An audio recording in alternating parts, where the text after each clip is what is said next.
Hello friends, welcome to கோல் சமையல். இன்றைக்கி நாம் கோல் சமையல் சேனலில் பூரி எப்படி செய்யலான்றதை பார்க்கலாம். இந்த பூரி ரேஷனில் கிடைச்ச கோதுமையில் அரைச்சதாங்க, எவ்வளோ சூப்பராக வந்திருக்குன்னு பாருங்கள். இந்த மாதிரி பூரியும் உருளைக்கிழங்கு மசாலாவும் எப்படி செய்யலான்றதை பார்க்கலாம். அதுக்கு முன்னாடி நம்ம கோல் சமையல் சேனலை சப்ஸ்கிரைப் பண்ணாதவங்க சப்ஸ்கிரைப் பண்ணிக்கோங்க. பக்கத்தில் இருக்க பெல் ஐக்கானையும் கிளிக் பண்ணிக்கோங்க ஃப்ரெண்ட்ஸ். 1 கப் கோதுமை மாவு எடுத்திருக்கேங்க. இந்த 1 கப் கோதுமை மாவில் கிட்டத்தட்ட 10-12 பூரி வருங்க. கோதுமை மாவை பிசைகிறதுக்கு நல்ல ஒரு அகலமான பாத்திரத்தில் நாம் கோதுமை மாவை எடுத்துக்கலாங்க. இது கூட கொஞ்சமாக ரவை சேர்த்துக்கலாங்க. மாவுக்கு தேவையான அளவு உப்பு சேர்த்துக்க போகிறோம். நான் 1 ஸ்பூன் உப்பு சேர்த்துக்கிறேங்க. இப்போது மாவில் உப்பு ரவை எல்லாம் மாவில் நல்லா கலக்கிற அளவுக்கு நல்லா கலந்து விட்டுக்கலாங்க. கலந்து விட்டதுக்கு அப்புறமா மாவில் கொஞ்சம் கொஞ்சமாக தண்ணி சேர்த்து தான் நாம் பெதறணும். அப்போ தான் மாவு நமக்கு நல்லா டைட்டாக கிடைக்கும். இல்லை அப்படின்னா தண்ணி ஊற்றி பிசைஞ்சோம் அப்படின்னா தண்ணி எக்ஸ்ட்ரா ஆயிரும். அதுக்கப்புறம் மாவு ரொம்ப லூஸ் ஆகிடும்.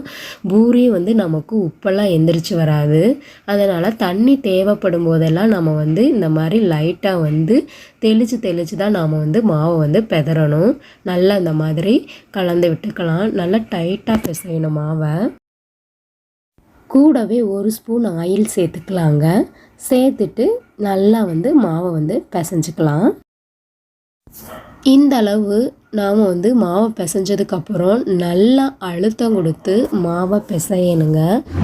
எந்த அளவு நாம் மாவை அழுத்தம் கொடுத்து பிசைகிறோமோ அந்த அளவுக்கு நமக்கு பூரி நல்லா உப்பலாகவே எந்திரிச்சு வருங்க. இந்த மாதிரி நல்லா பிசையணும். நல்லா அழுத்தி பிசையுங்க. இந்த மாதிரி நல்லா உருட்டி வச்சிடலாங்க. உருட்டி வச்சுட்டு இந்த மாவை ஒரு 10-15 நிமிஷம் போல் நாம் மூடி போட்டு மூடி வச்சிடலாங்க. மாவு இப்போ நமக்கு நல்லா ஊறிடுச்சுங்க. இப்போ ஒவ்வொரு உருண்டைகளாக நாம் உருட்ட ஆரம்பிச்சிடலாம். பூரிக்கட்டையில் வச்சு திருப்பி நம்ம அந்த மாவை நல்லா அழுத்தம் கொடுத்து பிசையணுங்க. இந்த மாதிரி நல்லா பிசைஞ்சு மடித்து வச்சு உருட்டி பிசையணும். இந்த மாவை நம்ம சம அளவாக பிரித்து எடுத்துக்கலாங்க. எடுத்துட்டு பூரிக்கட்டையில் வச்சு நல்லா நம்ம திருப்பி ஒரு தடவை உருட்டிக்கலாம். உருட்டிட்டு இந்த மாவை நீங்கள் கத்தி வச்சு கூட சம அளவு உருண்டைகளாக கட் பண்ணி எடுத்துக்கலாம். அப்படி இல்லைன்னா இந்த மாதிரி கையிலே கூட ஒவ்வொரு உருண்டைகளாக உங்களுக்கு எந்த அளவு பூரி பெருசாக தேவையோ அந்த அளவு நீங்கள் இந்த மாதிரி ஒவ்வொரு உருண்டைகளாக உருட்டி எடுத்துக்கோங்க. உருட்டுன அந்த மாவை சப்பாத்தி கட்டையில் இந்த மாதிரி வச்சு நல்லா உருட்டிக்கங்க. அப்படி இல்லைன்னா நீங்கள் 2 கையில் கூட வச்சு நல்லா உருட்டி எடுத்துக்கங்க. உருண்டைகள் இந்த மாதிரி விரிசல் இல்லாமல் வரணும். அந்தளவு உருட்டி எடுத்துக்கோங்க. இதுபோல் சின்ன சின்ன உருண்டைகளாக மாவை நம்ம உருட்டி எடுத்துடலாங்க. உருட்டின உருண்டைகள் இந்த மாதிரி விரிசல் இல்லாமல் இருக்கணும். இப்போ திரட்டிடலாம். கட்டையில் லைட்டாக வரமாவை தூவிக்கலாங்க. தூவிட்டு நம்ம உருட்டி வச்ச அந்த உருண்டையில் ஒரு உருண்டையை எடுத்து இந்த மாதிரி வச்சுட்டு லைட்டாக அழுத்தி விட்டுக்கங்க. 2 பக்கமும் அழுத்திட்டு தூவின மாவை நல்லா இந்த உருண்டையை லைட்டாக தேய்ச்சி எடுத்துக்கலாங்க. இந்த மாதிரி தேய்ச்சிக்கோங்க. நல்லா ரவுண்ட் ஷேப்புக்கு நாம் திரட்டிடலாம் பூரியை. இந்த மாதிரி நல்லா திரட்டிக்கங்க. உங்களுக்கு எந்த அளவு ரவுண்டாக வருமோ அந்த அளவு நீங்கள் திரட்டி எடுத்துக்கோங்க. ஆனால் ரொம்ப மெலிசாக திரட்டிடக்கூடாது. பூரி உப்பெல்லாம் எந்திரிச்சு வராது. இந்த அளவு போதும். எல்லா உருண்டைகளையும் இந்த மாதிரி நல்லா திரட்டி ஒரு பிளேட்டில் எடுத்து வச்சுக்கோங்க. அப்போ தான் நமக்கு எண்ணெயில் போட வசதியாக இருக்கும். ஒரு கடாயை எடுத்துக்கலாங்க.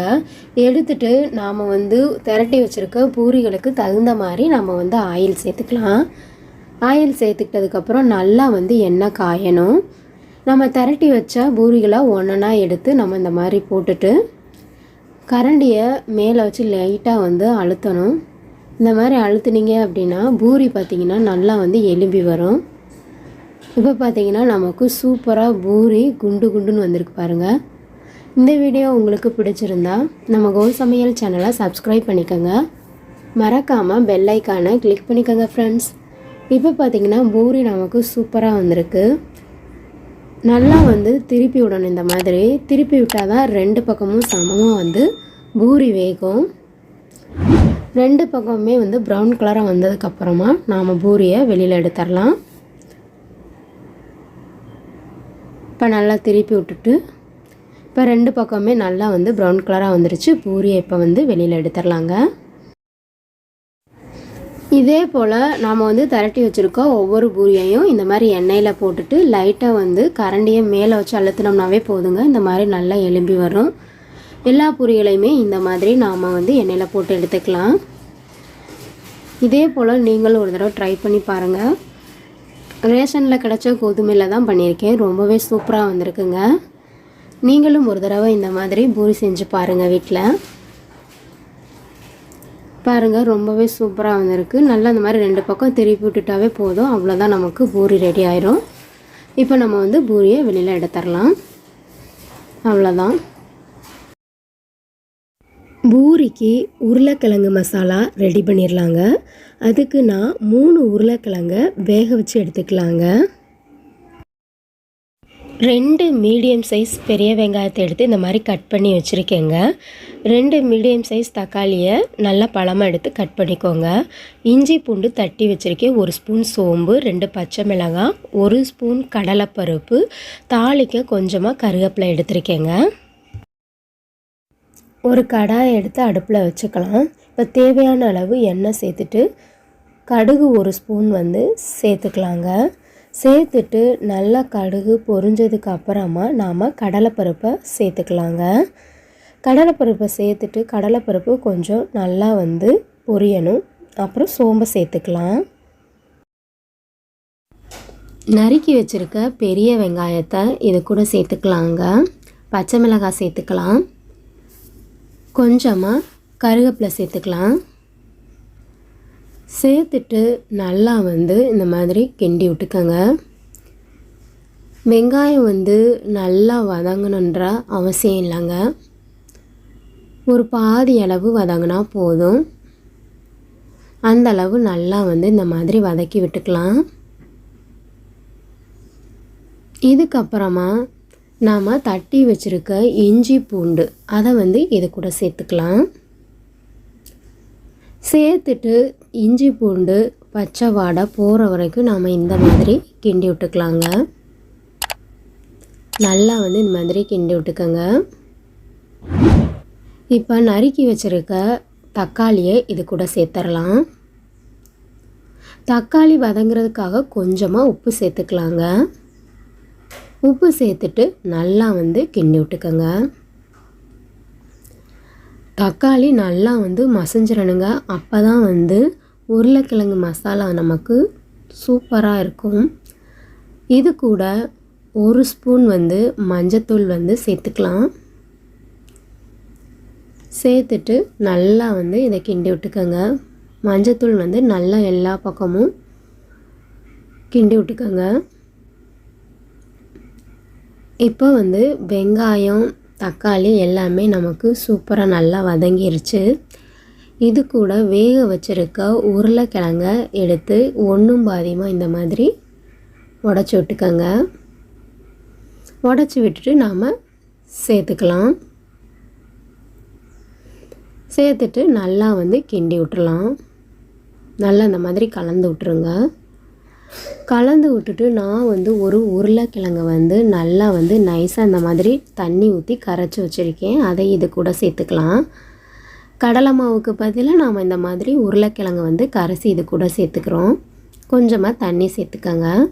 தண்ணி ரொம்ப வேண்டாம். சேர்த்துட்டு கொஞ்சமாக மசாலா கொதிகிற அளவுக்கு சேர்த்துட்டு உப்பு செக் பண்ணிக்கலாம். உப்பு செக் பண்ணதுக்கப்புறம் நல்லா இந்த மாதிரி ஒரு 10 நிமிஷம் கொதிய விடுங்க. இப்போ நமக்கு சூப்பரான உருளைக்கிழங்கு மசாலா ரெடி ஆயிடுச்சு. இதை நம்ம பூரிக்கு வச்சு சாப்பிடும்போது ரொம்பவே சூப்பராக இருக்குங்க. இந்த வீடியோ உங்களுக்கு பிடிச்சிருந்தா நம்ம கோல் சமையல் சேனலை சப்ஸ்கிரைப் பண்ணிக்கோங்க.